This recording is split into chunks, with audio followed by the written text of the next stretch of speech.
Bueno, pues arrancamos la tertulia política. Pedro Muñoz Abrines, ¿qué tal? Muy buenos días, ¿cómo estás? Encantado de estar contigo. Aquí estamos, diputado del Partido Popular, gran parlamentario y gran conocedor de la política nacional y también de la política económica.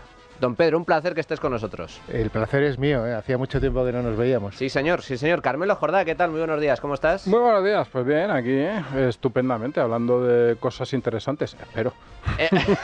Bueno, a ver, vamos a hablar de elecciones. Estamos en. Lo cierto es que España tenemos un problema y es que estamos en elecciones constantes. Acaban unas y empiezan otras. Es una precampaña, una campaña electoral permanente. Y tenemos dos elecciones a la vuelta de la esquina. Por un lado, las elecciones vascas, que son el próximo fin de semana. Luego entrevistaremos al candidato del Partido Popular. Pero tenemos antes, me gustaría tratar antes las elecciones catalanas, porque esta semana ha habido bastantes noticias al respecto. Ha habido novedades, intervención de Pere Aragonés, que iba a trolear al Partido Popular, y a quien ha troleado realmente es al propio Pedro Sánchez, diciendo que, bueno, el referéndum ya estamos tardando, aquí el que manda soy yo, y a partir de aquí todo lo que digas no va a servir absolutamente nada. Y luego tenemos también, bueno, pues esta huida a la desesperada por parte de los encausados en el caso de Tsunami Democratic. Hay que recordar, presunto delito de terrorismo, que bueno, han salido todos huyendo como cobardes, al igual que Puigdemont, hacia Suiza. El tema está candente, las encuestas todavía no se decantan si por Illa o por Puigdemont, la cosa está bastante apretada. ¿Cómo lo veis, Pedro? Bueno, es un escenario efectivamente que hay mucha incertidumbre, pero yo creo que lo terrible es que da igual cuál sea el resultado, terminarán ganando los independentistas, que es lo que me temo. Porque al final, si Junts y Esquerra suman, gobernarán, pero si no suman también, porque al final Illa, a quien va a tener que apoyar, va a ser o a Esquerra o a Junts. Porque si no lo hace, eso significará que Pedro Sánchez acabó la legislatura. Pedro Sánchez perdería su gobierno y, por lo tanto, Illa es un candidato vendido. Illa es simplemente el comodín que tiene Pedro Sánchez para seguir en la Moncloa a cualquier precio y, por lo tanto, apoyará probablemente a Esquerra Republicana para que siga en el gobierno. Y ese es el triste escenario, que el PSC hace ya muchísimo tiempo que dejó tener una mínima perspectiva nacional. Carmelo. Sí, yo creo que si ya apoya a Esquerra, se ha acabado la legislatura en Madrid. Es mi percepción. Yo creo que, a ver, está todavía mucho por decidir, bueno, está todo por decidir, de hecho, porque efectivamente no han sido las elecciones, pero a mí hay un escenario que me parece que es el más probable, que es que Illa efectivamente gane las elecciones. Mi impresión, mi intuición, si queréis... ¿Tú crees que...? O sea, sí, no, va a ganar las elecciones, a ver, o sea, va a ser el partido más votado. Creo que por menos diferencia de la que parecía al principio de la campaña y de la que probablemente Illa piense, ¿no? Illa ganará y Puigdemont gobernará. Creo que Puigdemont va a ser el próximo presidente de la Generalitat, porque en la pugna entre los partidos nacionalistas se va a imponer Junts, y es el partido que gobierna en Cataluña, todos lo sabemos, es el partido nacionalista más votado. No hay otra alternativa, ¿no? Y yo creo que ese va a ser el escenario. A partir de ahí, lo que pueda hacer el gobierno, lo que pueda hacer Esquerra, bueno, pues lo veremos, pero lo único que tengo claro a estas alturas, y hombre, podría equivocarme, pero tengo bastante claro, es que Illa no va a ser presidente de Cataluña. En eso coincidimos plenamente. Illa no va a ser el presidente, incluso aunque ganase las elecciones, digamos, prácticamente por goleada. Si no tiene una mayoría absoluta, no será el presidente. ¿Por qué? Pues porque a Sánchez no le conviene, y el Partido Socialista todos sabemos cuál es la dinámica. Se hace lo que quiere Sánchez y lo que a Sánchez le conviene, además lo que le conviene hoy. Si mañana le conviene otra cosa, pues ya hacemos otra cosa. Y si la semana que viene hay que volver a cambiar, pues se vuelve a cambiar. En eso no hay ningún problema. Pero bueno, yo creo que ese escenario postelectoral, bueno, pues va a ser difícil para el gobierno en Madrid, va a ser complicado, porque va a tener que, al final, cuando te apoyas en un grupo de partidos en los cuales siempre hay, digamos, hay dos que son, o varias parejas que son de enemigos, pues es difícil tenerlos a todos contentos. Rubén Manso, ¿qué tal? Muy buenos días. Muy buenos días, don Manuel. Rubén Manso, director del Centro Diego de Covarrubias y abogado, además. ¿Cómo ves el panorama catalán? La cosa está turbia y bueno, pues... Pues yo lo único que tengo claro es lo que ha dicho Carmelo al final, que se hará lo que necesite Sánchez, nada más. Y luego, bueno, pues visto el comportamiento del PSC históricamente, pues con voto, vamos a llamarlo, no independentista, haremos políticas proindependentistas, que es a lo que se ha dedicado el PSC toda la vida, ¿no? Es decir, el problema que tenemos en Cataluña es que hay un sector muy grande de la población que claramente es pro unidad de España, es decir, porque Cataluña sea una parte del territorio español, pero que no sé por qué motivo, por una aversión que solamente rompió cuando Ciudadanos sacó aquellos 35 diputados, es incapaz de saber del PSC, incapaz, sabe que el PSC le traiciona periódicamente, que es un partido independentista, semi-independentista o que simpatiza con la independencia a ratos, que capta voto españolista y lo aplica a otra finalidad, ¿no? Entonces, en ese sentido, los independentistas están encantados con el PSC, que nunca les hará la oposición a lo que verdaderamente hay que hacer la oposición en Cataluña, que es a la secesión del territorio. Pero desde ese punto de vista, aquí hay varios escenarios y por hacer pronósticos, pero yo creo que es importante porque dependiendo de quién sea el presidente de la Generalidad, la legislatura de Sánchez puede venirse abajo. Aquí todo el mundo coincide en que Illa es el peón a sacrificar. Illa en ningún caso será presidente de la Generalidad porque en caso de que sea presidente de la Generalidad, Sánchez perdería el apoyo no de uno, sino de dos partidos. Entonces, aquí la clave es, por un lado, o se repite la alianza que hubo en su día entre Junts y RC, es decir, los independentistas se ponen de acuerdo y gobiernan de forma conjunta, al igual que ha sucedido en estos últimos años, si bien es cierto que luego a mitad de legislatura se ha dinamitado ese acuerdo, pero bueno, un acuerdo, por así decir, independentista entre RC y Junts para mantenerse en el poder, para conseguir el objetivo que es la consecución del referéndum independentista, con independencia de quién presida la Generalidad, que en este caso todo apunta que sería Junts.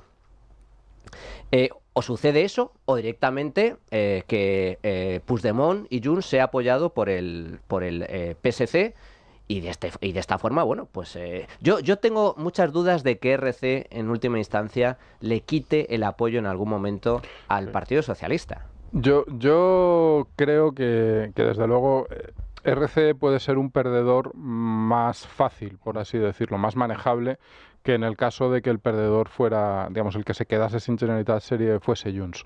Porque son, no sé, vamos a decirlo, son muy sumisos. Es que vienen demostrando hace años que están unidos a Sánchez. Yo creo que eso les está perjudicando en lo que es su territorio. De hecho, las elecciones generales pasaron, si no recuerdo mal, de 13 a 7 diputados. Es decir, se pegaron un tortazo monumental. Y en estas autonómicas creo que se lo van a volver a pegar. Pero no veo ese gobierno entre un partido separatista y el PSC. No porque el PSC no estuviese dispuesto a entrar, que el PSC, bueno, ya ves, a ellos que les da exactamente lo mismo. Y bueno, si es que lo están demostrando, es que están gobernando con Junts y Esquerra, pero ya no en Cataluña, sino en España. Sino porque eso no les permitiría continuar con su, no sé cómo decirlo, con su retórica independentista. Es decir, al final ellos necesitan mantener un discurso independentista, de unidad, de ellos y nosotros, en el que el PSC, por mucho que se esfuerce, sigue siendo de ellos. Y entonces no veo probable ese gobierno. La única duda es si el resultado es suficiente para el nacionalismo. Es decir, si la suma de Junts y Esquerra y la CUP es suficiente para una investidura. Estarían 68 diputados, si no recuerdo mal. Y la única duda que queda es eso, es ver si el resultado les da, si la suma es suficiente. Que eso, bueno, pues la mayor parte de las encuestas a día de hoy dicen que no. Hay que ver un poco cómo evoluciona la campaña y cómo de fiables acaban siendo esas encuestas, que yo creo que por lo general están minusvalorando a Junts a estas alturas de la campaña, pero lo veremos. Pero esa es la única duda. Si esa suma no se produjese, habría que ver cuál es el escenario. Ahí yo creo que sí que es complicado, ahí sí que no sé muy bien lo que podría pasar. Yo estoy de acuerdo con Carmelo. El escenario es bastante incierto. Lo único, como hemos dicho antes, lo que estamos de acuerdo es que al final el que no va a ser presidente es Silla. Y además tenemos que tener en cuenta que da igual si RC o Junts es el que gobierna, a ninguno de los dos en principio les interesa que cambie el gobierno de España. Es decir, a ambos les interesa que siga Pedro Sánchez al frente, teniendo en cuenta la lógica de las cosas que está llevando a cabo. Pero es verdad que existe un mayor riesgo con Junts por la personalidad de Puigdemont, ¿no? Y por lo tanto, si los resultados dicen que Junts queda por encima de Esquerra, pues yo creo que el PSC se plegará a que Junts al final termine siendo quien gobierne, ¿no? Es decir, aunque no sumen los independentistas, yo creo que el PSC será útil para esa política, porque al final el PSD no deja de ser un instrumento al servicio de Pedro Sánchez. Y Pedro Sánchez lo que quiere es seguir ahí, es decir, quiere seguir ahí, entre otras cosas, porque desde el momento en que deje de estarlo, los problemas personales le pueden crecer de manera inusitada, ¿no? Y sustancial, ¿no? Por lo tanto, yo creo que él va a intentar alargar todo lo posible y, por lo tanto, es decir, allí va a hacer todo lo posible para que el resultado no le afecte a él a nivel nacional. Pero incluso, Pedro, en el caso de que pongamos por caso, Illa sale victorioso y como candidato, el más votado. Aunque sin mayoría absoluta, evidentemente, que eso se da por hecho que no lo va a conseguir. Sería capaz de decir no. Y Puigdemont de segundo. Puigdemont el segundo más votado. Y ya se echa a un lado y dice no, te invisto a ti. Tú vas a ser presidente a pesar de que yo tengo el mayor número de votos y el mayor número de escaños. Es que esa va a ser la condición. Es que si no hace eso, Junts e incluso Esquerra le dirán, no, lo siento, entonces se acabó la legislatura nacional. Hombre, salvo que Sánchez tenga datos ocultos, demoscópicos, fantásticos que Tezanos tenga por ahí y que le diga que una disolución otra vez de las Cortes en octubre haya elecciones, pues bueno, pero yo creo que a Sánchez no le interesa. Imaginemos además que tenemos, por un lado, la amnistía, que todavía es un proceso que sí, bueno, damos por hecho que se va a aprobar, pero una cosa es que se apruebe la ley y otra cosa es después cómo se gestiona. Y que se pueda aplicar. Claro, y que se pueda aplicar también dependerá mucho de que el gobierno de España sea el de Sánchez para intentar apretar aquí y allá, defender, depende de cómo presentan los recursos ante el Tribunal de Justicia de la Unión Europea. Y otra cosa es, además, la situación que tiene de corrupción, de escándalos, y que afecta a su partido, pero que afecta a su entorno más cercano. Y, por lo tanto, evidentemente, él no puede en estos momentos permitirse el lujo de dejar de estar en el gobierno. Pere Aragonés ha anunciado en su comparecencia en el Senado que va a haber referéndum sí o sí. Quiera Pedro Sánchez quiere el referéndum, que esta es la gran... Bueno, no es que lo quiera, pero lo va a permitir, porque es evidente que va a ser una de las exigencias. Pero, curiosamente, su comparecencia en el Senado para explicar el tema del referéndum, él anunciando que a quien iba a trolear era el Partido Popular, y el que salió escaldado fue el propio Pedro Sánchez. Carmelo y luego Rubén. A ver, es que el tema del referéndum y de la amnistía yo creo que es complicado, porque efectivamente, por mucho que Pedro Sánchez esté dispuesto a lo que sea, y ya lo ha demostrado, yo creo que es un tema que le puede estallar en las manos, es decir, por acción o por dejación. Es decir, no tanto llevarlo a cabo como no llevarlo a cabo pueden ser finales de legislatura. Yo creo que estamos hablando de si todas estas elecciones cómo pueden afectar al gobierno central. Incluso en el escenario aparentemente más sencillo, que es que los nacionalistas suman y llegan al gobierno y pues nadie se queja, no hay problemas, no hay rupturas de alianzas en Madrid, gestionar esa situación va a ser muy difícil, porque el nivel de exigencia que los nacionalistas tienen que manejar es muy alto, es decir, no pueden conformarse simplemente con una legislatura normal, y eso no va a ser fácil de gestionar en Madrid. La aplicación de la amnistía, es decir, ¿cómo sigue la legislatura si la amnistía queda parada legalmente, por ejemplo, por la Unión Europea? Que es lo que todo apunta que va a pasar. Que tiene bastante pinta. Yo eso lo veo complicado, es decir, hay un punto en el que los nacionalistas les interesa seguir teniendo a Sánchez ahí, porque parece ser que es el gran conseguidor, es el que les puede permitir conseguir todo lo que buscan, pero hay cosas que Sánchez quizá no pueda darles. Por ejemplo, una aplicación de la amnistía como la espera Puigdemont. ¿Qué ocurre entonces? Es decir, ¿siguen los nacionalistas ahí? Esquerra yo estoy seguro que seguiría, por ejemplo, ¿no? Porque lo ha demostrado en los últimos años, que es, como decía antes, un partido que se ha convertido en muy sumiso. Les está yendo bien, están en el poder, tal. Puigdemont seguirá, digamos, en ese pacto, si ese pacto no está rindiendo los frutos que él necesita y si ya es presidente de la Generalitat, que eso es una cosa que hay que ver. Entonces, yo creo que el panorama va a ser muy complejo. La primera prueba de lo complejo que es el panorama es la decisión del gobierno de no intentar aprobar los presupuestos.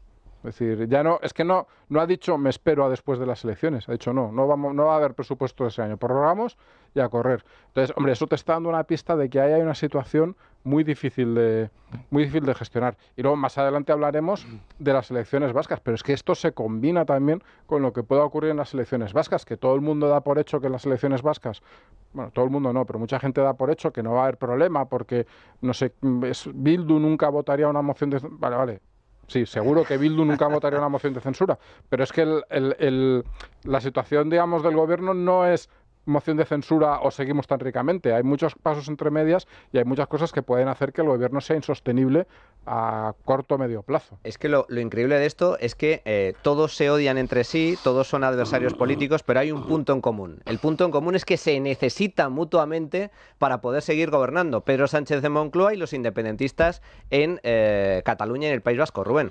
Bueno, estábamos diciendo que es una situación difícil de gestionar. Yo creo que es el tipo de situación que le gusta a esta parroquia. Es decir, o sea, que están encantados todos. Rubén, estoy convencido de que les gustaría tener 176 diputados del PSOE. Mayoría absoluta y gobernar fácil. Bueno, ya, pero como el PSOE sabe que 176 escaños los tiene muy lejos, una vez que no tiene los 176 escaños, está encantado con esta situación. Es la que más... Es el second best, ¿no? El second best de Pedro Sánchez es este. Si yo no tengo 176 escaños para hacer lo que me da la gana, pues entonces me importa me da lo mismo cualquier tipo de alianza y claro, como se me piden cosas, porque claro, está aliado con gente que consume estupefacientes con frecuencia, entonces como piden cosas, pues eso, un producto del consumo de estupefacientes que él sabe racionalmente que no puede conceder, pero juega que lo concede. Entonces él está en el embarrado del terreno de juego, él está muy bien. Pero es que además el grupo que le apoya también está bien, porque pueden pedir cualquier cosa, pueden rasgarse las vestiduras, pero ser sumisos. Es decir, y ellos siguen ahí porque en el fondo no son más que, en el peor sentido del término, un conjunto de políticos profesionales, en el peor sentido del término, que lo único que quieren es aguantar en sus posiciones, ¿no? Y todo el problema de Cataluña, de si nos dan más, nos dan menos, mientras haya dinero, está todo solucionado, ¿eh? Bueno, lo que sí es cierto es que Pedro Sánchez, si algo ha demostrado, es que se maneja muy bien en este tipo de situaciones. Ya lo hemos dado por muerto 100 veces. Si yo algo tengo claro, es que a Pedro Sánchez no se le puede dar por muerto hasta que esté muerto y enterrado y verificado que no sale de ahí. Ya veremos, porque ha resucitado alguna vez, ¿eh? Por eso digo, o sea, estuvo muerto, estuvo muerto pero no enterrado. No estuvo muerto porque no quisieron matarle. Bueno, estamos hablando, por cierto, políticamente, pero no estuvo muerto porque el PSOE en ese momento decidió que no había que matarle y volvió y los mató a todos, que es lo que suele decir lo que suele pasar cuando te dejas a un tipo como Sánchez respirando políticamente hablando. Entonces yo creo, o sea, eso es un error histórico del PSOE y algún día tendríamos que ir todos a casa de Susana Díaz y decirle: Susana, ¿qué cojones hiciste, con perdón de la expresión, en este momento que ha sido dramático para el futuro de España? Lo que hicieron es que se confiaron. O sea, porque yo siempre he considerado que Susana Díaz y el aparato del Partido Socialista se equivocó profundamente porque iban muy confiados. Expulsan a Pedro Sánchez, lo expulsan de la Secretaría General, entre otras cosas, porque hizo algo tan feo como intentar hacer un pucherazo dentro de ese congreso, de esa reunión extraordinaria sobre el futuro del Partido Socialista. Intentó dar un pucherazo, lo echan y luego, teniendo el control del partido, pues dijeron: no pasa nada, que se vuelva a presentar, que esto está ganado, porque yo al fin y al cabo cuento con todo el aparato, cuento con Felipe González, cuento con los grandes históricos. Pues no, cogió y en su coche, por cierto, con chofer, el señor Ábalos y el Coldo, entre medias, logra reconquistar la Secretaría General del PSOE. Por eso digo que él se sabe manejar muy bien en este tipo de escenarios, y es cierto que hay bastantes análisis que dicen, cuidado, las catalanas pueden suponer el fin de la legislatura de Pedro Sánchez. Yo tengo serias dudas al respecto, porque se necesitan entre sí. Vamos a ver, lo que tenemos muy claro son dos cosas. Primero, que Pedro Sánchez es un superviviente, pero por algo muy evidente, no solo porque sea un tipo hábil, es que no tiene escrúpulos. No tiene escrúpulos. Entonces, claro, cuando alguien no tiene escrúpulos, es capaz de hacer cualquier cosa, se agarra, se mueve, cambia de posición, pues total, bueno, pues si el objetivo es la supervivencia y agarrarse al poder, pues bueno, desde ese punto de vista es mucho más fácil conseguirlo. Y en este caso, yo creo que tenemos que tener todos también muy claro que va a pasar en esta legislatura lo que diga Puigdemont. Es decir, Puigdemont lleva mandando este último año, es el factotum real, que es el que está influyendo la política nacional, y será lo que diga Puigdemont, y en función de lo que le pase a Puigdemont, en función de su situación personal, en función de su estado de ánimo, pues Sánchez seguirá o no seguirá, ¿no? Y eso es un poco la situación que yo veo, ¿no?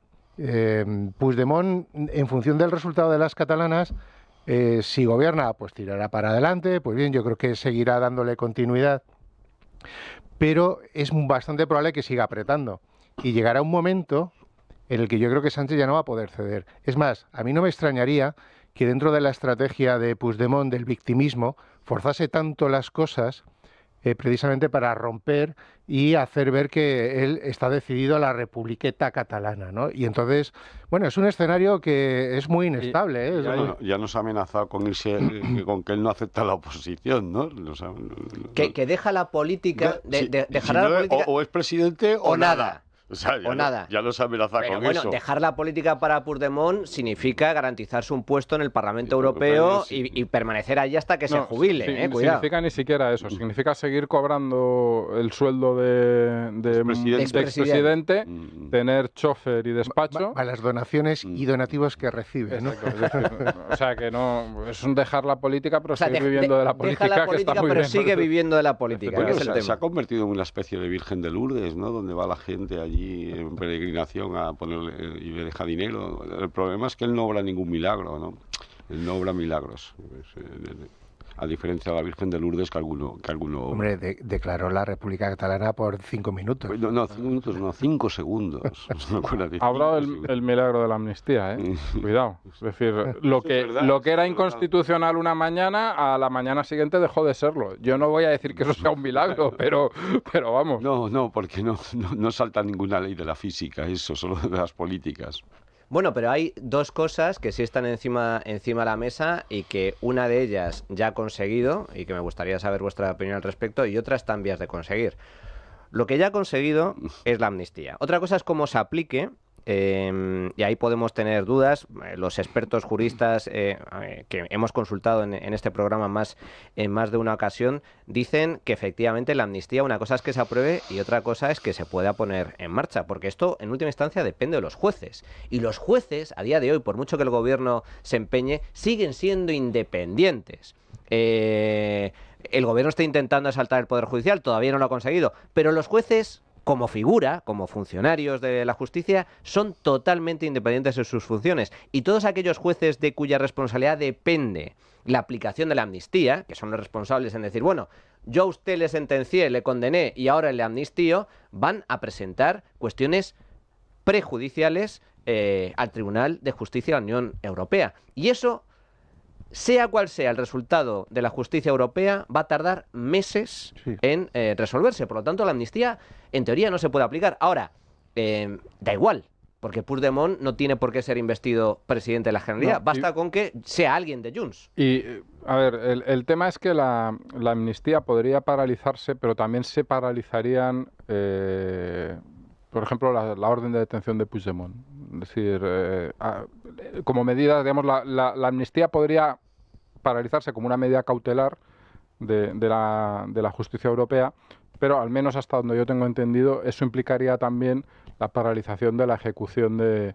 Bueno, eso es discutible, ¿eh? Hay opiniones, porque eso es un poco lo que están intentando poner en la ley de amnistía, que es las enmiendas que metieron precisamente para garantizarlo, pero claro, si al final la suspensión de la aplicación de la ley entra en vigor por el recurso, también estaría suspendida la suspensión de las medidas, vamos, de la aplicación de las medidas cautelares, con lo cual, bueno, el juez podría decidir, oiga, esto no está en vigor, yo puedo seguir manteniendo la orden de detención. Otra cosa es que a lo mejor por circunstancias, por prudencia, decidan no hacerlo, pero bueno, es discutible. Es discutible, pero bueno, efectivamente, yo creo que es una posibilidad bastante probable. A mí me parece que el tema de Puigdemont y de su relación con Sánchez tiene un problema, es decir, ¿es posible una independencia real? No. Es decir, ¿eso es realmente una posibilidad legal a la que nos estemos enfrentando? Yo creo que eso es complicado. Es decir, incluso en el caso de que Sánchez se la quisiese dar, que Sánchez la independencia no se la quiere dar porque como Cataluña salga del mapa electoral de España, el PSOE no gana las elecciones en lo que queda de milenio, más o menos. Yo creo que eso es complicado. Entonces, yo creo que puede llegar un momento, y ese momento se hace mucho más posible cuando Puigdemont ya está en la presidencia y tiene el poder, en el que a Puigdemont le interese volver a jugar el juego totalmente rupturista, desde el poder, claro, que se está mucho más cómodo, es decir, ¿dónde va a parar? Entonces, no sé, creo que cualquier chispa podría hacer saltar esa relación una vez que Puigdemont esté en el poder, que, insisto, me parece que va a ser el resultado de estas elecciones de una forma u otra. Por eso digo que la legislatura, o sea, las elecciones en sí no van a acabar con la legislatura, no van a acabar, si las elecciones son el 12 de mayo, la legislatura no se acaba el 20 de mayo. Va a ser un proceso mucho más complejo. Pero sí que pueden hacer primero, que la legislatura sea tan estéril como está siéndolo hasta este momento desde el punto de vista legal. En este momento no se llevan leyes al Congreso porque no se tiene la seguridad de que se pueda aprobar ninguna de ellas, y yo creo que eso va a seguir siendo así durante bastante tiempo. Es decir, y dos, que al final acabe rompiéndose. Y todos hablamos, lo decía yo antes, lo comentamos así rápidamente antes, de la moción de censura como el final de la legislatura. A ver, la moción de censura no es el único final de la legislatura. Sánchez está dispuesto a mantenerse en el poder al coste que sea, pero hay un momento en el que si tú no puedes legislar, si tú no puedes aprobar presupuestos, si tú no puedes hacer nada, por muchas giras que te des por ahí para hablar de Gaza, eso es insostenible. Cuando además tienes todo el problema legal y todo el problema de corrupción enorme que tiene el PSOE y que tiene el propio Pedro Sánchez, pero vamos, en el mismo Palacio de la Moncloa, no en la calle de enfrente. Entonces, yo creo que todo eso hace un escenario muy complicado. A mí este miércoles Sánchez decía que tenía 3 años y medio de legislatura. Mira, Pedro, lo veo muy difícil. Rubén. No, hay una cosa con la que no estoy de acuerdo con Carmelo, ¿no? Solo es una, bien. Bien, normalmente coincido, o sea que tampoco, cuando te escucho. Es que la legislatura es estéril porque no se aprueban leyes. No, yo creo que la legislatura es maravillosa.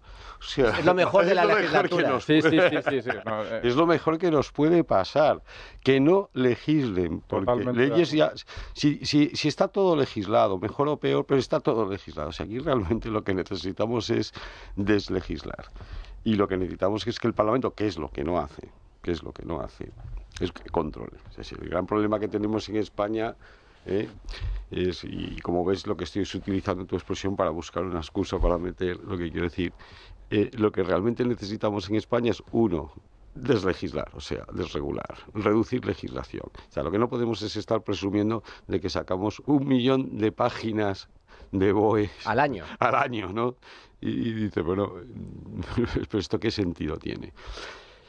Y lo segundo que necesitaríamos es, claro, pero eso no se va a producir, o sea, lo que sí se puede producir es que por lo menos no regulen mucho, no legislen poquito, lo hagan por decreto ley, en fin, que no es la mejor técnica y de la que ha abusado Sánchez. Pero bueno, el hecho de que no haya presupuestos, aunque todo el mundo lo ve horroroso, pues mire, pues si Sánchez no aprueba los presupuestos para cumplirlos, Sánchez no tiene esa mentalidad de que el presupuesto me obliga. ¿Qué es lo que es el presupuesto? Algo que obliga para que la oposición ejerza el control financiero del gobierno. No, Sánchez piensa que él tiene que hacer los presupuestos porque la Constitución, que es un incordio, pone que tengo que hacer presupuestos, pero él siempre ha hecho unos presupuestos pues para pasar ese trámite, y entonces ahora encontrar el trámite, el subterfugio legal de ¿cuál? prorrogo. Fenomenal, pues tiramos aquí prorrogando, si yo voy a gastar como me dé la gana. Pero él no está en eso. Entonces, lo mejor que nos podría pasar es uno. Como se demostró en Bélgica cuando estuvieron 11 meses sin gobierno. Y no pasó nada. Y no pasó nada y crecieron más que nunca. O sea, yo estoy convencido que no haciendo nada este gobierno, más que pues las cositas que le gustan, me voy a no sé dónde, me peleo, salgo en la prensa, que hagan lo menos posible. Y la pena es que la oposición no ejerce el control ni lo ejerce bien. Pero a mí toda esa parte de que estos no hagan nada, de que no puedan hacer nada y que estén todo el día con sus tonterías, me parece fenomenal. Yo en eso estoy totalmente de acuerdo. O sea, no estábamos en desacuerdo, como has dicho al principio. Pero cualquier gobierno, y un gobierno como este, yo diría que incluso más, porque al final tiene que... Digamos, este gobierno vive de la propaganda y la mejor propaganda es la que haces en el BOE. Eso está claro. Entonces, cualquier gobierno necesita políticamente acometer una serie de medidas, es decir, hacer cosas. No necesita cualquier gobierno. Eso es una cosa imprescindible. No actuar es maravilloso para el país, a mí me parece fantástico, pero es algo que los gobiernos a medio plazo, ya no a largo, a medio plazo yo creo que no pueden soportar.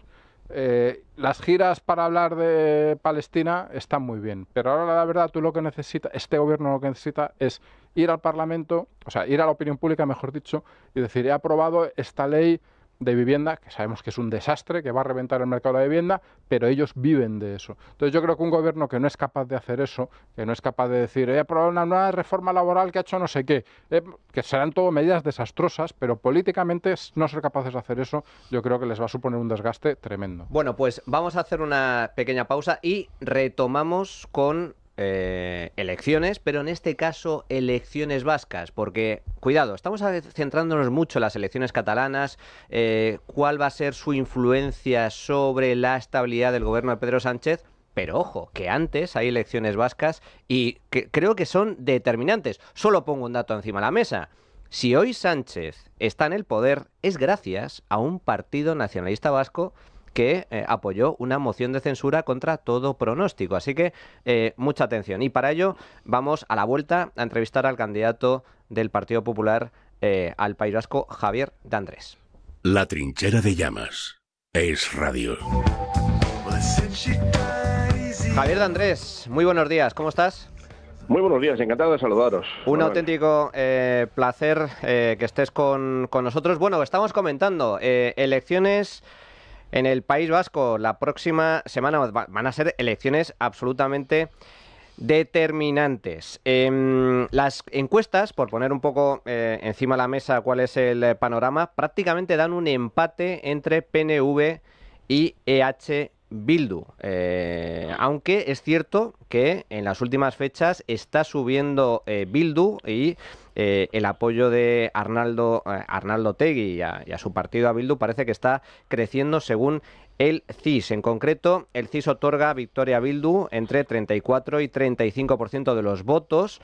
El PNV pues le seguiría de cerca entre el 32,6 y el 33,5% de los votos, los socialistas vascos entre el 13,3 y el 14,1, el Partido Popular, cuarta fuerza, entre el 6,7 y el 7%, y ya después iría Sumar, Podemos y finalmente Vox.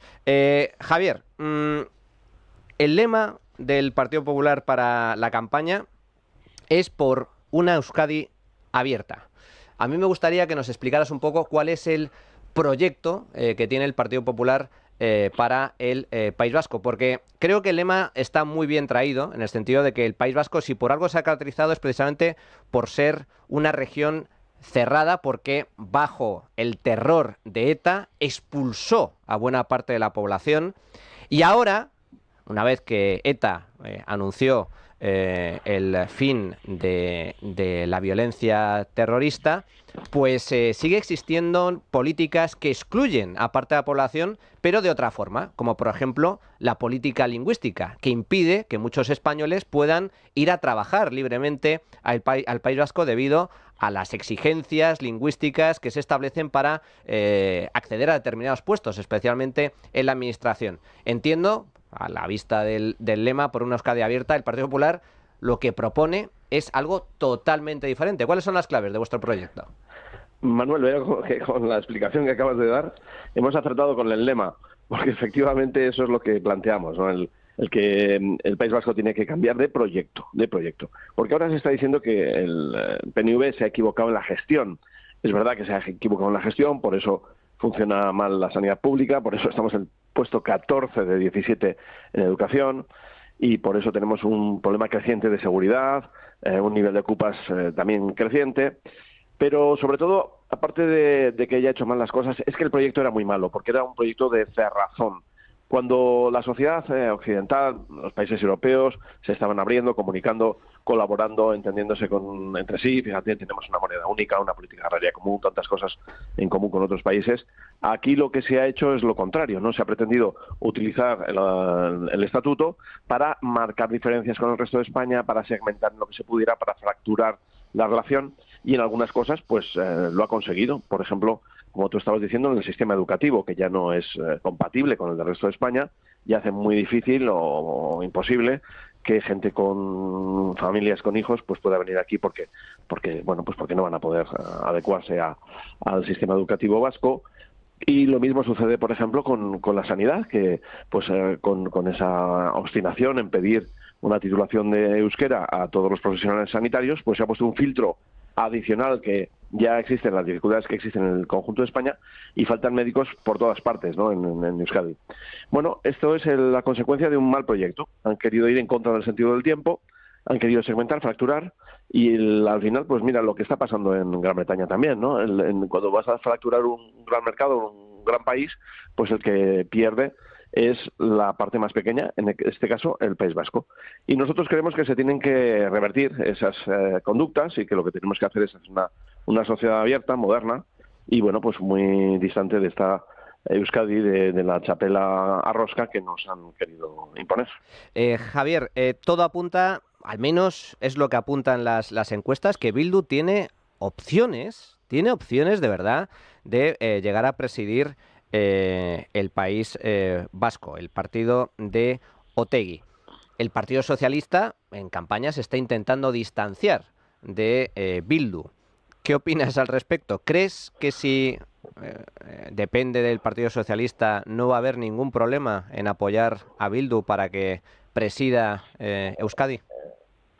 Yo pienso que el PSOE y su filial aquí, el Partido Socialista de Euskadi, lo que van a hacer va a ser por su propio interés. Desde luego, nada que les pare por razones éticas. Quiero decir con esto que no es que yo piense que no quieran apoyar a Otegi, si les viniera bien lo harían. Pero yo tengo la impresión de que si el Partido Socialista apoya a los de Otegi, lo que va a ocurrir es que el PNV se va a enfadar.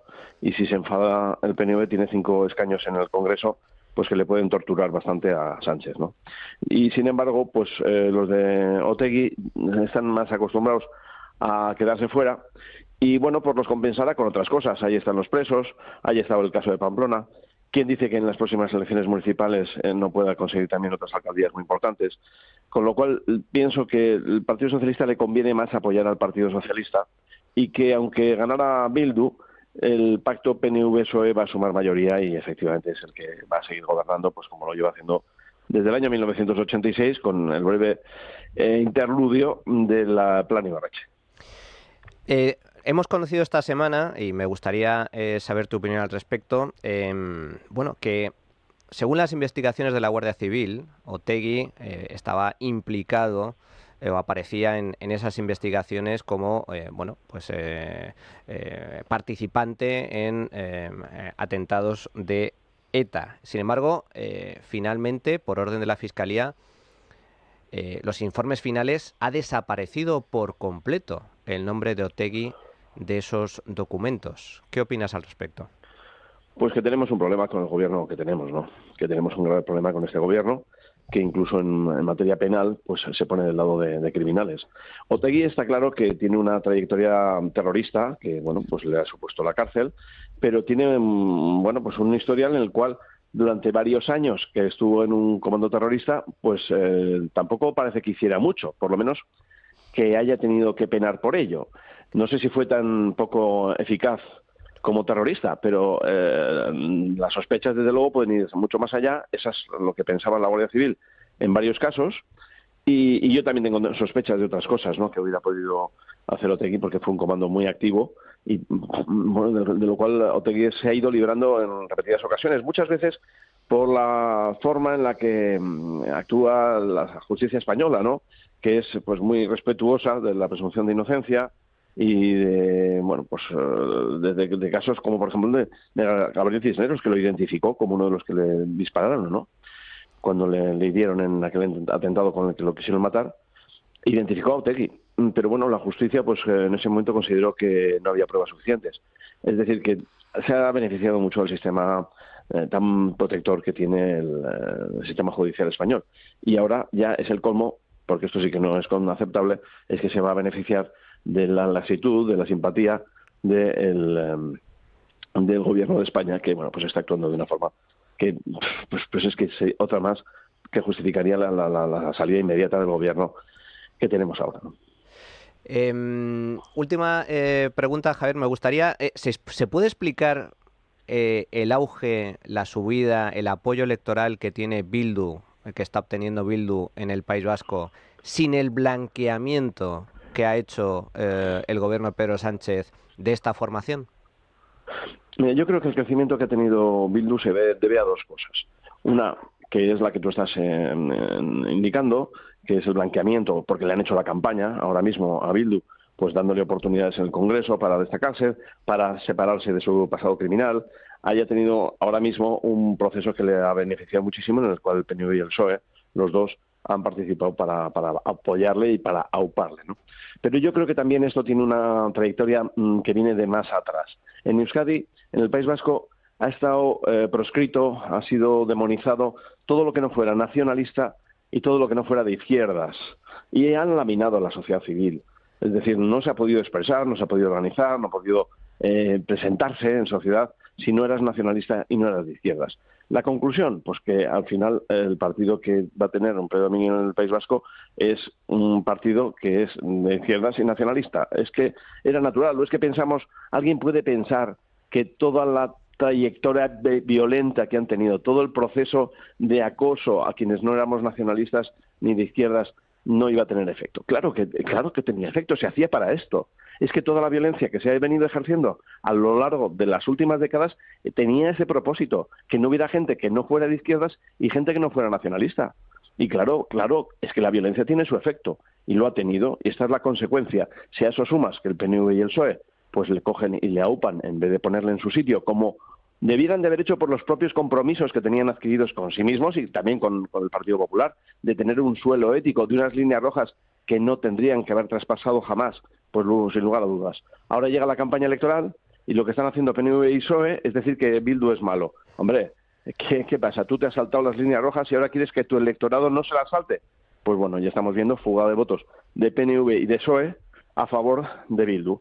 Afortunadamente hay una alternativa, que es la del Partido Popular, y creo que tenemos que unificar aquí todo el voto para plantar cara, porque tenemos a la vista un Parlamento con un nacionalismo creciente y que con un Pedro Sánchez en la Moncloa se van a envalentonar hasta el punto de que pueda ser un momento muy preocupante para la historia inmediata en el País Vasco. Carmelo Jordá. Señor de Andrés, muy buenos días. Yo tengo un par de cuestiones rápidas que hacerle. La primera, ¿descarta completamente un gobierno nacionalista que no a PNV con PSE o a Bildu con PSE, sino a los dos grandes partidos nacionalistas que por desgracia hay en el País Vasco, y que iría a toda carrera por la independencia? Y segunda, ha comentado usted que lo que cree que pasará será que el PNV volverá a contar con el apoyo de los socialistas y seguirán en el gobierno aunque pierdan las elecciones. ¿Y Bildu no va a hacer nada ante eso? Vamos a ver, muy interesantes las dos. La primera, tengo que decir que yo pienso que puede haber un pacto PNV-Bildu. Si la gente piensa que puede haber un pacto PSOE-Bildu, no sé por qué no vamos a pensar que haya un pacto PNV-Bildu. Claro que lo puede haber. Más aún, yo pienso que aunque hubiera un pacto PNV-PSOE para el PNV al gobierno, el PNV va a pactar con Bildu muchas cosas, y posiblemente un nuevo estatuto o una nueva forma de relación con España, o cualquier fórmula que tense las relaciones entre los vascos y de los vascos con el resto de España, ¿no? Pienso que van a hacer un pulso. Yo estoy convencido. No van a perder la oportunidad de tener un porcentaje de parlamentarios tan alto como se está augurando y tener a Pedro Sánchez en el gobierno de España y no intentar un asalto. Yo estoy convencido de que lo van a intentar hacer y que va a haber mucha colaboración PNV-Bildu. En cuanto a la segunda, vamos a ver, yo lo que creo es que Bildu tiene más paciencia. O sea, Bildu está haciendo un proyecto a medio y largo plazo, quiere asaltar el gobierno con todo su poder, y ahora mismo pienso que se va a poder conformar, aunque lo dejen fuera de la Lehendakaritza, se va a poder conformar pues con favores a sus presos, con cosas como la de Pamplona. Puede haber más cosas. Igual en Guipúzcoa o en Vitoria resulta que el PNV y el PSOE tienen que ceder ante aquella mayoría que ganó Bildu. No lo sé, pero pienso que para el Partido Socialista va a ser más fácil contentar a Bildu sin el gobierno vasco que al PNV, que el PNV no habría forma de contentarlo, que se iba a convertir en un problema muy grande en el Congreso de los Diputados. Es que, entre otras cosas, porque Bildu no iba a poder votar cosas con el Partido Popular en el Congreso porque no coincidimos en nada. Y el PNV, pues sí, podría buscar puntos de conexión con el Partido Popular y hacer la vida más difícil al PSOE. Javier de Andrés, candidato del Partido Popular a las elecciones vascas, muchísimas gracias, mucha suerte. Encantado, muchísimas gracias a todos vosotros. Bueno, pues yo creo que está claro, y aquí se da la paradoja de que aunque Bildu tenga opciones serias, yo desde mi punto de vista creo que por primera vez tiene realmente opciones de ganar estas elecciones, el PNV tiene de todas las cartas. Es evidente que en última instancia el Partido Socialista puede pactar cosas por debajo de la mesa para que Bildu se contente con no gobernar en el País Vasco a cambio de otro tipo de cesiones. Pero esto es clave porque, y lo dejo ahí votando encima de la mesa, el único pacto de investidura que a día de hoy seguimos sin conocer es precisamente el pacto PSOE-Bildu. A ver, yo es que no estoy de acuerdo con ese análisis y con el análisis que acaba de hacer el señor de Andrés. Bildu son unos señores que para, digamos, luchar por el poder pegaban tiros en la nuca. Eso es lo que son Bildu. Es decir, esa es su forma de ver el mundo. Que esos señores que pegaban tiros en la nuca, cuando tienen la oportunidad y son los más votados en las elecciones, digan, bueno, no, oye, pero que no pasa nada, mandad vosotros, que nosotros, pues, a cambio de los presos de no sé qué, a ver, que a cambio de los presos, y lo de los presos es más fácil conseguirlo desde el poder o desde la oposición. Me parece que es más fácil conseguirlos de la oposición. Dices, hombre, a cambio de cosas como de Pamplona. Pamplona ya la tienen. ¿Cómo vas a negociar con algo que ya les has dado? Dice, oye, mira, te doy 5 euros y luego, como te he dado 5 euros... No, Pamplona la tienen. Las diputaciones. Pues podría ser las diputaciones, pero será mejor la comunidad autónoma que las diputaciones, digo yo, ¿no? Entonces, yo igual me equivoco, pero es que a mí esa figura de Bildu como los señores de la paciencia, joder, pero que estamos hablando que los tíos que menos paciencia tenían, que vale, que sí, que tienen un proyecto a largo plazo, eso es cierto, que otros partidos en España, que mejor, voy a corregirme, que la mayor parte de los partidos en España no tienen, pero ese proyecto a largo plazo lo consigues más rápido desde la Lehendakaritza o desde fuera. Pedro y Rubén. Yo creo que Javier de Andrés ha hecho una descripción bastante acertada de lo que es la realidad ahora mismo en el País Vasco y probablemente de lo que yo creo que va a suceder. Yo comparto lo que ha dicho.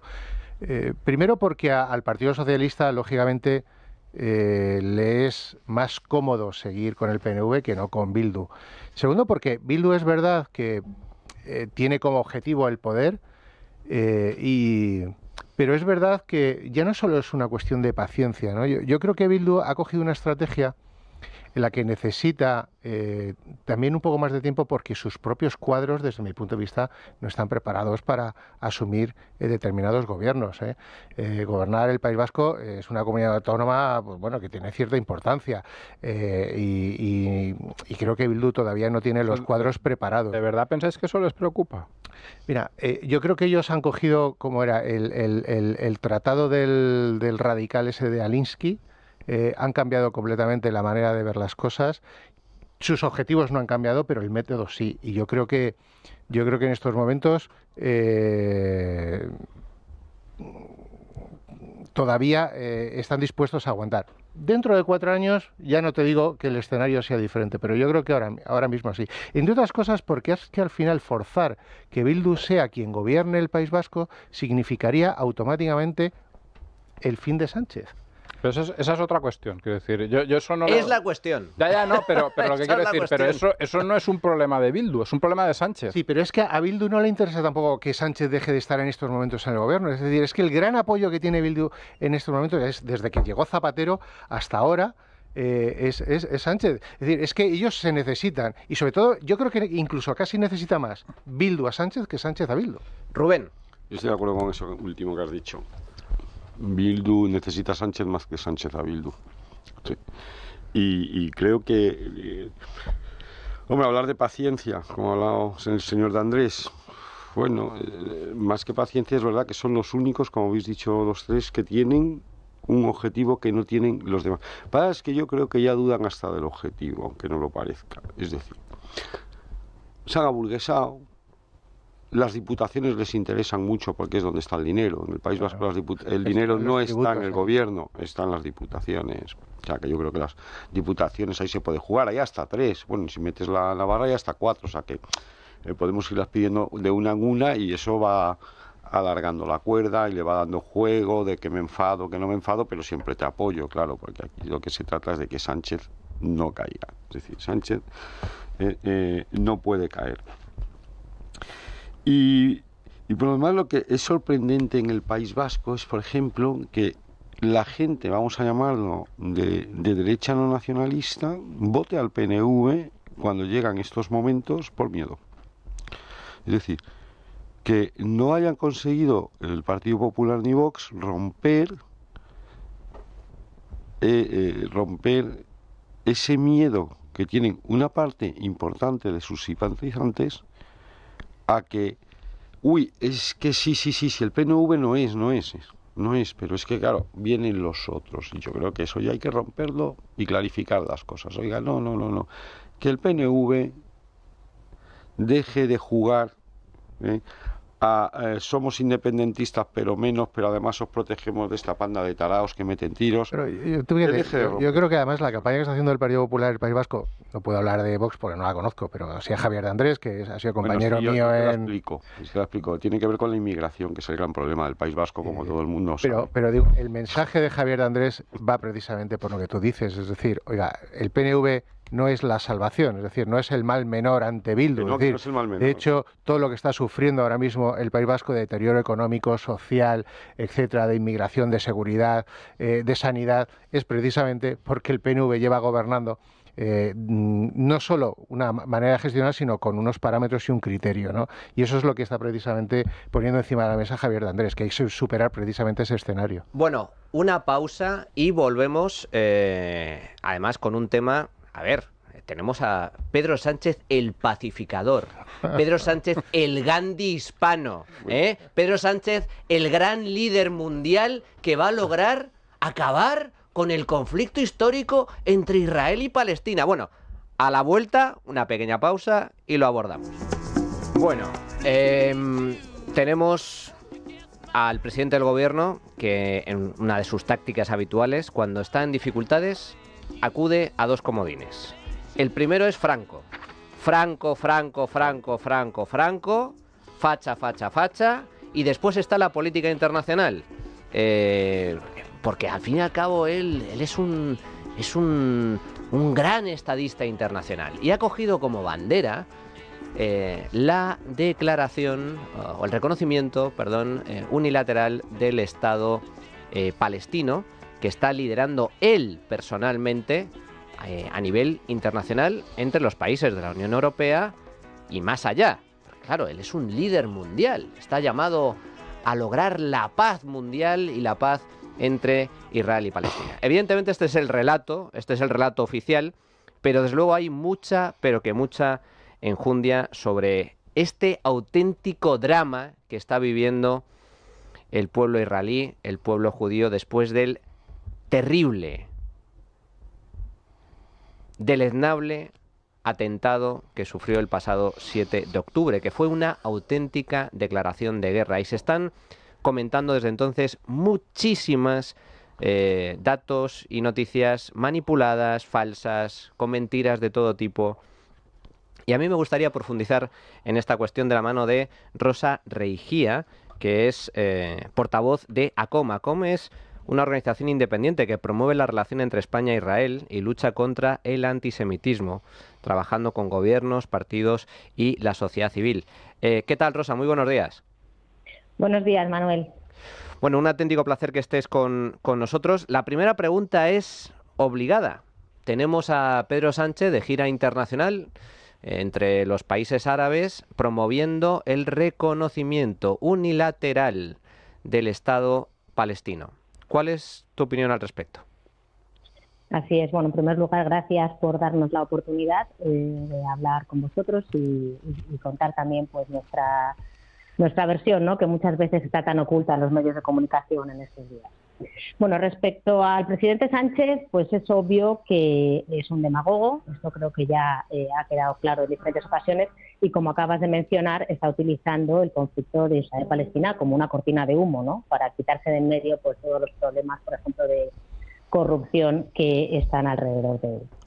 Respecto al reconocimiento unilateral de este Estado, lo que creo que en primer lugar hay que mencionar es que después de los tremendos ataques terroristas que ocurrieron el 7 de octubre en Israel, reconocer ahora mismo un Estado palestino no es más que un premio a los terroristas. Esto creo que es la primera premisa que todos tenemos que entender. En segundo lugar, considerar una solución que se dio hace unos 30 años, ¿no?, los acuerdos de Madrid, los acuerdos de Oslo, etcétera, puede no ser una solución válida para hoy, que probablemente es la conclusión a la que lleguemos, ¿no? En tercer lugar, habría que preguntarle al señor Sánchez qué Estado, con quién va a negociar, a quién vamos a reconocer, a Hamás como líderes de esta negociación, a la Autoridad Nacional Palestina, que hoy en día parece ser los buenos, ¿no?, de esta pelea, pero en realidad son igualmente cómplices del terrorismo, como lo es Hamás y como lo es la Yihad, financian con dinero europeo y con dinero de Occidente el terrorismo y premian a las familias de los terroristas que matan a judíos o que atentan contra Israel, ¿no? Tampoco tienen fronteras, porque ellos mismos no quieren reconocer unas fronteras, porque lo que ocurre es que el Estado palestino lo que no quiere es un Estado, lo que no quiere son dos Estados, porque no quiere un Estado palestino al lado de un Estado israelí, un Estado judío, ¿no? Ese es el gran problema. ¿Qué instituciones van a reconocer? No tienen instituciones, se han dedicado todo el dinero que hemos ido donando durante todos estos años, durante 75 años, para que creasen unas instituciones, unas infraestructuras, una moneda, y lo han tirado a la basura, lo han dado a los terroristas y se lo han robado unos pocos. Entonces, tener un Estado fallido en una región que ya es compleja de por sí, pues no creo que sea una solución actualmente. Y en último lugar, lo que hay que preguntarles es a los propios palestinos si ellos quieren una solución de dos estados, porque como hemos visto hasta ahora, siempre han sido ellos, en todos los acuerdos internacionales que ha habido, desde Camp David hasta Oslo, los que han rechazado esta solución de dos estados. Y la conclusión es que ellos no quieren dos estados, ellos solo quieren un Estado palestino, y lo que seguro no quieren es un Estado palestino al lado de un Estado judío. Además, cabe preguntarse, claro, nadie le ha hecho esta pregunta a Pedro Sánchez y me parece bastante paradigmático. Un Estado, ¿va a ser democrático ese Estado? Jamás, si por algo se ha caracterizado, logró ganar, logró ascender al poder a través de unas elecciones, y desde hace 20 años no se celebran elecciones en Gaza. Pero, Manu, perdona que te interrumpa, tampoco en Cisjordania, ¿eh? Sí, no es una cuestión solo de Hamás. También es de la autoridad. Y en segundo lugar, Hamás en última instancia, como bien estás comentando, Rosa, lo que quiere, lo que pretenden los palestinos no son dos estados, es directamente borrar a Israel del mapa. Primera pregunta, una cuestión sobre este tema. ¿Por qué, a mí me llama mucho la atención, por qué el resto de estados árabes, que son países vecinos, no quieren ni oír hablar de los palestinos? Bueno, yo creo que aquí hay dos temas. Inicialmente, ningún Estado árabe, cuando se crea con la partición, ¿no?, de la ONU y se crea el Estado de Israel, ahí ya rechazan todos ellos la existencia del Estado de Israel. Poco a poco, a base de negociaciones y de la convivencia, ¿no?, que hace obvio que el Estado de Israel no tiene ningún problema con dos estados, uno palestino y uno judío, ni con otros estados árabes, porque está rodeado de estados árabes, Cuando se empieza a evidenciar que esto es así, con los diferentes acuerdos que ha habido, cuando ocurre con Sadat, con Egipto, que luego las cosas han cambiado, ¿no? Pero se fueron reconociendo y se fue viendo que la dinámica que Israel tiene en la región es solo la riqueza, de crear riqueza, de mejorar, de ser un Estado democrático, cosa que no lo es casi ninguno de los que están alrededor, en los que los árabes pueden vivir en plena libertad, que esto también hay que recordarlo, ¿no? Que casi el 21% de la población de Israel es población árabe, con plenos derechos, que no ocurre lo mismo con los judíos en estos países vecinos, incluso ni con los propios palestinos. Como bien mencionabas, por ejemplo, en Jordania los palestinos son ciudadanos de segunda, no son ciudadanos con plenos derechos. Y esto Pedro Sánchez, cuando ha ido a viajar por la región ahora, no se le ha ocurrido preguntárselo a nadie en Jordania, no ha denunciado esto internacionalmente en Jordania, tampoco ha denunciado que Qatar está albergando a los líderes, a la cúpula de Hamás, y que ha financiado a Hamás durante años. Tampoco ha preguntado en Arabia Saudí por qué allí las mujeres son propiedad de los hombres y no pueden ser libres, ni todo este feminismo, ¿no?, que a él, del que tanto le gusta alardear. En cambio va a Israel y lo primero que hace es estigmatizar, señalar, y termina saliendo de su viaje internacional a Israel con una felicitación de Hamás. Entonces este es un gran problema. Y respecto a la situación alrededor que hay con los palestinos, ¿no?, que no quieren, que el resto de países están empezando a rechazar pues todas las soluciones y todas no las soluciones, sino la situación que ocurre con los palestinos actualmente, la respuesta es simple. Es que el Estado palestino, primero, que es una ensoñación, en primer lugar. Se han convertido en un problema, porque el resto de países quieren normalizar las relaciones con Israel, se dan cuenta que la región es mucho más estable y consiguen hacer un eje del bien frente al eje del mal que en esa región lidera Irán. Y por eso llegamos al punto de los acuerdos de Abraham, ¿no?, en el 2020, en el que muchos países empezaron a entrar en una dinámica y un cambio de paradigma en el que Israel era aceptado y demás. Ante la negativa de los palestinos y el tema que están inundados por terroristas, porque ese es el gran problema de los palestinos, que se han convertido la causa palestina, que tanto le gusta a la gente considerar como una causa de la resistencia, ¿no?, frente a la opresión, lo que es la gran mentira. La realidad es que los palestinos están oprimiendo a su propio pueblo y están incomodando ya al resto de la región, que ven que no pueden crecer, que no pueden crear riqueza como hace Israel, porque tienen pues el cáncer dentro. Rosa, durante estos últimos meses, desde los terribles atentados del pasado 7 de octubre, ha habido todo tipo de declaraciones por parte de la izquierda española, tanto por parte del PSOE como por parte de Sumar. Hasta tal punto es así que se ha desencadenado un conflicto diplomático entre España e Israel, con llamada a consultas por parte de los embajadores. Desde tu punto de vista, y a la vista de las declaraciones que se han vertido durante estos meses, ¿la izquierda española es antisemita? Sí. Rotundamente sí, o sea, no hay ninguna duda de eso. Alardean de ello en las redes sociales constantemente, alardean de ello en la tribuna del Congreso de los Diputados. Entonces, la izquierda española inicialmente era la izquierda más radical, pero por desgracia este gobierno de Sánchez se ha contagiado de lo peor de la izquierda, no solo en España, sino se ha alineado con lo peor de la izquierda en todo el mundo, con Nicaragua, con Venezuela, con Irán, ya no solo la izquierda, sino con países antidemocráticos, ¿no? Como decías, inicialmente lo que no parece es que Sánchez quiera un Estado palestino democrático, quizás quiere un Estado palestino para que se alíe con el eje del mal, ¿no?, en el que parece que hasta quiere ya liderar, pasando a los ayatolás. Y me gustaría hacer una mención, perdona, que has comentado previamente, Manuel, sobre el tema de la postura de Sánchez y la Unión Europea, ¿no? O sea, yo creo que hay que destacar, porque en estos días también se está hablando de esto, y él se ha inventado este nombre así pomposo y marketingiano como a ellos les gusta, de la narrativa del G5, el que intenta liderar dentro de la Unión Europea pues una postura anti-israelí, ¿no? Lo primero que hay que decir es que esta postura no es central en la Unión Europea. La Unión Europea tiene más bien una posición al menos mucho más neutral de la que nos quiere hacer creer Sánchez. Y hay que recordar que los partidos, o sea, los países con los que se ha alineado son Noruega, Irlanda, Malta y Eslovenia. O sea, es decir, el extrarradio y lo menos irrelevante de la Unión Europea. No representan ni el 2,7% de la población de la Unión Europea, ¿no? Entonces, más que el G5, creo que sería el G0,5 y que probablemente pues no lleguen a ningún lado, ¿no? Bueno, Rosa Regía, portavoz de ACOM, muchísimas gracias por estar con nosotros. Mucho ánimo, mucha fuerza. Hasta la próxima. Muchísimas gracias a vosotros.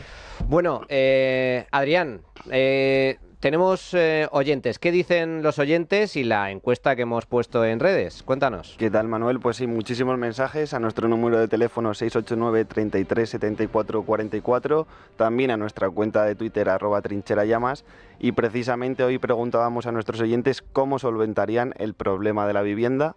Dábamos 3 opciones, que era la primera, expropiación y control de precios; segunda opción, mercado libre y seguridad jurídica; y tercera opción, más vivienda pública. Ha ganado nuestros oyentes sensatos, mercado libre y seguridad jurídica, con el 77%. Segunda posición con el 22%, más vivienda pública, y 1% expropiación y control de precios. 1%. Bueno, tenemos un 1% de oyentes que están muy despistados con respecto a esto. El 22% que pide vivienda pública también anda despistado. ¿Y en cuanto a los oyentes? Y también los oyentes nos han dejado estas notas de audio. Sin duda el problema de la vivienda se acabaría con un mercado libre y una ley a prueba de ocupas, porque vamos, trabajo en un juzgado y no os podéis imaginar la cobertura legal que tienen los morosos, que a veces tienen más ingresos que el propio dueño de la vivienda.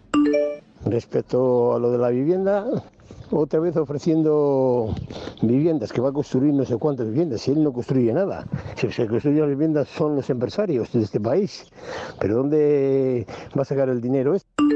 Respetando la propiedad privada y construyendo más vivienda pública. El problema de la vivienda solo lo puede arreglar un gobierno que gestione, que gobierne. Un gobierno sectario, corrupto, inútil, jamás solucionará el problema de la vivienda. Este gobierno no está capacitado para solucionar ni eso ni nada. Pienso que no les interesa a nadie, porque de otro modo estaría resuelto rápidamente.